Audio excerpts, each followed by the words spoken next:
বন্ধুরা কী অবস্থা সবার, কেমন আছেন সবাই? আমিও ভালো আছি। তো আজকে আমি গিয়েছিলাম আমাদের ব্রিজের উপরে। আমার বাড়ির পাশে হচ্ছে ব্রিজ। তো দেখতে পাচ্ছেন বন্ধুরা, গ্রামের প্রাকৃতিক দৃশ্য। আসলে ধানগুলো যখন মলং দেওয়া হয়ে যায় তখন আসলে এই ধানটা উঠানো হয়। ধানের ভিতরে অনেক কুটা থাকে কিংবা চিটা থাকে, যেই ধানগুলো আসলে পরিপুষ্ট না হয়। ধানটা ভিতরে যে চালটা থাকে, ওই চালটা যখন পরিপুষ্ট না হয় তাহলে তখন সেটা চিটাতে পরিণত হয়ে যায়। ওইটা থাকে, ওইটা বাতাসের মাধ্যমে ওইটা হালকা, সেই জন্য ওইটা বাতাসে পিছনে চলে যায় এবং আসল যে ধানটা সেটা রয়ে যায় সামনে।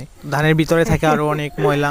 তো এইগুলো বাতাসের মাধ্যমে পরিষ্কার করার জন্য এটা করা হয়। তো আমি বৌদির কাছে জিজ্ঞাসা করতেছিলাম, তো বলতেছে যে আমরা গ্রামের মানুষ, আমরা ধান উড়াচ্ছি। তো বন্ধুরা, ভিডিও এখানে শেষ করছি। যদি ভিডিওটি ভালো লেগে থাকে লাইক কমেন্ট শেয়ার করবেন অবশ্যই, এবং চ্যানেলটি সাবস্ক্রাইব করে দেবেন যাতে করে ভিডিও করার আগ্রহ আরও বেড়ে যায়। তো ভালো থাকবেন, সুস্থ থাকবেন, আবার দেখা হবে নতুন কোনো ভিডিও নিয়ে।